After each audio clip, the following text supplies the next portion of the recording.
السلام علیکم ورحمۃ اللہ وبرکاتہ۔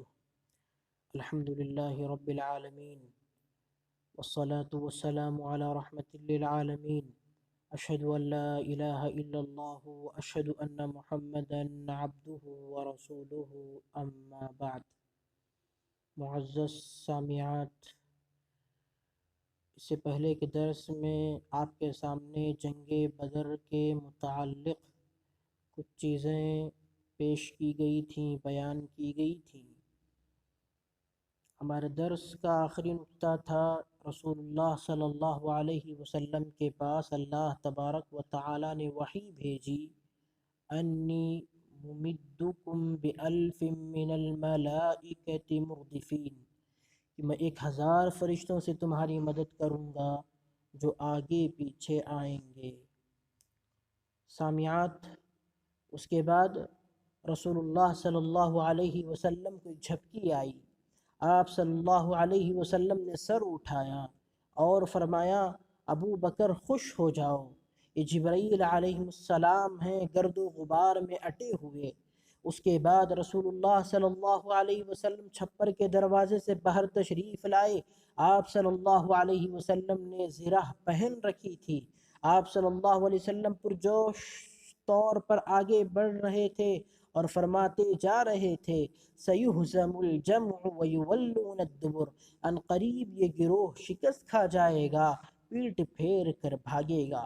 اس کے بعد آپ صلی اللہ علیہ وسلم نے ایک مٹھی کنکریلی مٹی لی اور قریش کی طرف رخ کر کے فرمایا، چہرے بگڑ جائیں گے۔ ساتھ ہی مٹی ان کے چہروں کی طرف پھینک دی۔ پھر مشرکین میں سے کوئی بھی نہیں تھا جس کی دونوں آنکھوں، نتھنے اور منہ میں اس ایک مٹھی مٹی سے کچھ نہ کچھ گیا نہ ہو۔ اسی کے بابت اللہ تعالیٰ کا ارشاد ہے، وَمَا رَمَيْتَ إِذْ رَمَيْتَ وَلَكِنَّ اللَّهَ رَمَى۔ جب آپ صلی اللہ علیہ وسلم نے پھینکا تو وہ حقیقت میں آپ صلی اللہ علیہ وسلم نے نہیں پھینکا بلکہ اللہ نے پھینکا تھا۔ اس کے بعد رسول اللہ صلی اللہ علیہ وسلم جوابی حملے کا حکم اور جنگ کی ترغیب دیتے ہوئے فرمایا، چڑھ دوڑو۔ چنانچہ صحابہ کرام کو جب حملہ آور ہونے کا حکم ملا اور ابھی ان کا جوش جہاد شباب پر تھا، الغرض وہ صفوں کی صفیں درہم برہم کرتے، گردنیں کاٹتے آگے بڑھے۔ ان کے جوش و خروش میں یہ دیکھ کر مزید تیزی آ گئی کہ رسول اللہ صلی اللہ علیہ وسلم بنفس نفیس زرہ پہنے تیز تیز چلتے تشریف لا رہے ہیں اور پورے یقین و صراحت کے ساتھ فرما رہے ہیں کہ عن قریب یہ گروہ شکست کھا جائے گا اور پیٹ پھیر کر بھاگے گا۔ اس لیے مسلمانوں نے نہایت پرجوش و پرخروش لڑائی لڑی اور فرشتوں نے بھی ان کی مدد فرمائی۔ چنانچہ ابن سعد کی روایت میں ہے کہ اس دن آدمی کا سر کٹ کر گرتا اور یہ پتہ نہ چلتا کہ اسے کس نے مارا، اور آدمی کا ہاتھ کٹ کر گرتا اور یہ پتہ نہ چلتا کہ اسے کس نے کاٹا۔ یوں مشرکین پر شکست نازل ہو گئی اور انہوں نے راہ فرار اختیار کی۔ مسلمانوں نے انہیں کھدیڑ دیا، کسی کو قتل کیا تو کسی کو قید کیا۔ یہ بات گزری ہے کہ ابلیس لعین سراقہ بن مالک بن جعشم مدلجی کی شکل میں آیا تھا اور مشرکین سے اب تک جدا نہیں ہوا تھا، لیکن جب اس نے مشرکین کے خلاف فرشتوں کی کارروائیاں دیکھیں تو الٹے پاؤں پلٹ کر بھاگنے لگا، مگر حارث بن ہشام نے اسے پکڑ لیا۔ وہ سمجھ رہا تھا کہ یہ واقعی سراقہ ہی ہے، لیکن ابلیس نے حارث کے سینے پر ایسا گھونسا مارا کہ وہ گر گیا اور ابلیس نکل بھاگا۔ مشرکین کہنے لگے، سراقہ کہاں جا رہے ہو؟ کیا تم نے یہ نہیں کہا تھا کہ تم ہمارے مددگار ہو، ہم سے جدا نہ ہوگے؟ اس نے کہا، میں وہ چیز دیکھ رہا ہوں جسے تم نہیں دیکھتے، مجھے اللہ سے ڈر لگتا ہے اور اللہ بڑی سخت سزا والا ہے۔ اس کے بعد بھاگ کر سمندر میں جا رہا۔ تھوڑی دیر بعد مشرکین کے لشکر میں ناکامی اور اضطراب کے آثار نمودار ہو گئے۔ ان کی صفیں مسلمانوں کے سخت اور تابڑ توڑ حملوں سے درہم برہم ہونے لگیں اور معرکہ اپنے انجام کے قریب جا پہنچا۔ پھر مشرکین کے گروہ کے بے ترتیب ترتیبی کے ساتھ پیچھے ہٹے اور ان میں بھگدڑ مچ گئی۔ مسلمانوں نے مارتے، کاٹتے اور پکڑتے باندھتے ان کا پیچھا کیا، یہاں تک کہ ان کو بھرپور شکست ہو گئی۔ لیکن طاغوت اکبر ابو جہل نے اپنی صفوں میں بے اضطراب کی ابتدائی علامتیں دیکھیں تو چاہا کہ اس سیلاب کے سامنے ڈٹ جائے۔ الغرض وہ اپنا لشکر کو للکارتا ہوا اکڑ اور تکبر کے ساتھ کہتا جا رہا تھا کہ سراقہ کی کنارہ کشی سے تمہیں پس ہمت نہیں ہونا چاہیے، کیونکہ اس نے محمد صلی اللہ علیہ وسلم کے ساتھ پہلے سے ہی ساز باز کر رکھی تھی، کیونکہ اس کی موت دو انصاری جوانوں کے ہاتھوں اس کا خون چوسنے کی منتظر تھی۔ ادھر مسلمانوں کی صف میں عبد الرحمن بن عوف رضی اللہ عنہ کے ارد گرد دو انصاری جوان تھے جن کی موجودگی سے وہ مطمئن نہ تھے کہ اتنے میں ایک نے اپنے ساتھی سے چھپ کر ان سے کہا، چچا جان مجھے ابو جہل دکھلا دیجئے۔ انہوں نے کہا، اسے کیا کرو گے؟ اس نے کہا، مجھے بتائیے گا، وہ رسول اللہ صلی اللہ علیہ وسلم کو گالی دیتا ہے۔ اس ذات کی قسم جس کے ہاتھ میں میری جان ہے، اگر میں نے اس کو دیکھ لیا تو میرا وجود اس کے وجود سے جدا نہ ہوگا، یہاں تک کہ ہم میں سے جس کی موت پہلے ہے وہ مر جائے۔ اتنے میں دوسرے نے بھی یہی بات کہی۔ اس کے بعد جب صفیں پھٹ گئیں تو عبد الرحمن بن عوف اللہ عنہ نے دیکھا کہ ابو جہل چکر کاٹ رہا ہے۔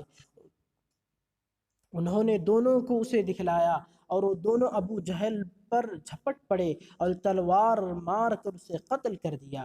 ایک نے پنڈلی پر ضرب لگائی، دوسرے نے بری طرح زخمی کر دی اور اس حال میں چھوڑا کہ صرف سانس آ جا رہی تھی۔ اس کے بعد دونوں رسول اللہ صلی اللہ علیہ وسلم کے پاس آئے۔ دونوں کا دعویٰ تھا کہ میں نے قتل کیا ہے۔ آپ صلی اللہ علیہ وسلم نے تلواریں دیکھیں اور فرمایا کہ تم دونوں نے قتل کیا ہے۔ یہ دونوں جوان عفرا کے صاحبزادے معاذ اور معوذ تھے۔ معوذ تو اسی غزوے میں شہید ہو گئے، البتہ معاذ عثمان رضی اللہ عنہ کے دور خلافت تک زندہ رہے۔ رسول اللہ صلی اللہ علیہ وسلم نے انہی کو ابو جہل کا سامان دیا۔ معرکہ ختم ہو گیا تو لوگ ابو جہل کی تلاشی میں نکلے۔ عبداللہ بن مسعود رضی اللہ عنہ نے اسے پا لیا، ابھی اس کی سانس آ جا رہی تھی۔ انہوں نے اس کی گردن پر پاؤں رکھا اور اس سر کاٹنے کے لیے داڑھی پکڑی اور فرمایا، او اللہ کے دشمن، آخر اللہ نے تجھے رسوا کیا نا؟ اس نے کہا، مجھے کیوں رسوا کیا؟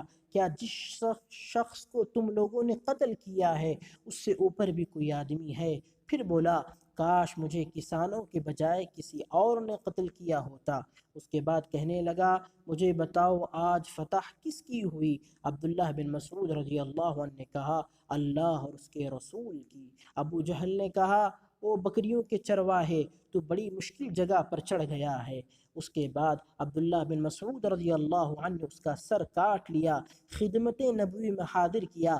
آپ صلی اللہ علیہ وسلم نے فرمایا، اللہ سب سے بڑا ہے، تمام تعریف اللہ کے لیے ہے جس نے اپنا وعدہ سچ کر دکھلایا، اپنے بندے کی مدد فرمائی اور تنہا سارے گروہوں کو شکست دے دی۔ پھر فرمایا، ھذا فرعون ھذہ الامہ، یہ اس امت کا فرعون ہے۔ یہ معرکہ کفر و ایمان کا معرکہ تھا۔ اس میں آدمی نے اپنے چچا سے، باپ نے اپنے بیٹے سے، بھائی نے اپنے بھائی سے، قرابت دار نے اپنے قریب ترین لوگوں سے جنگ کی۔ عمر رضی اللہ عنہ نے اپنے ماموں عاص بن ہشام کو قتل کیا۔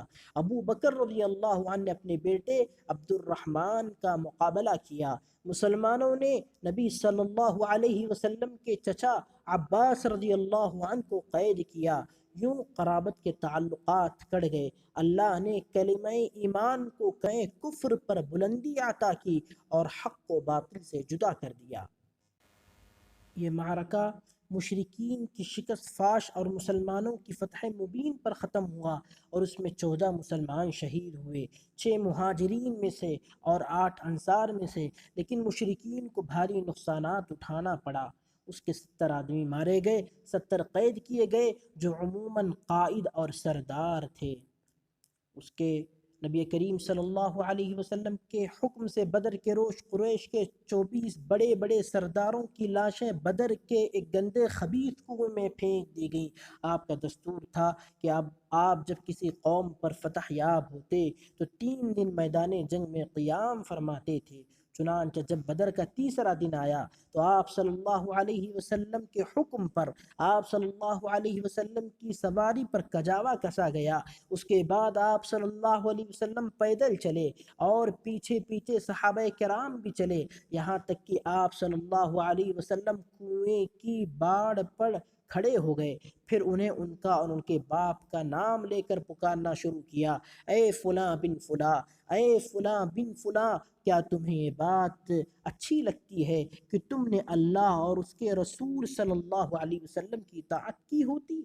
کیونکہ ہم سے ہمارے رب نے جو وعدہ کیا تھا اسے ہم نے برحق پایا، تو کیا تم سے تمہارے رب نے جو وعدہ کیا تھا اسے تم نے برحق پایا؟ عمر رضی اللہ عنہ نے عرض کیا، یا رسول اللہ، آپ ایسے جسموں سے کیا باتیں کر رہے ہیں جن میں روح ہی نہیں؟ نبی صلی اللہ علیہ وسلم نے فرمایا، اس ذات کی قسم جس کے ہاتھ میں محمد صلی اللہ علیہ وسلم کی جان ہے، میں جو کچھ کہہ رہا ہوں اسے تم لوگ ان سے زیادہ نہیں سن رہے ہو۔ معزز سامعات، انشاءاللہ بقیہ چیزیں اگلے درس میں پیش کی جائیں گی۔ اللہ تبارک و تعالیٰ سے میں دعا کرتا ہوں کہ اللہ رب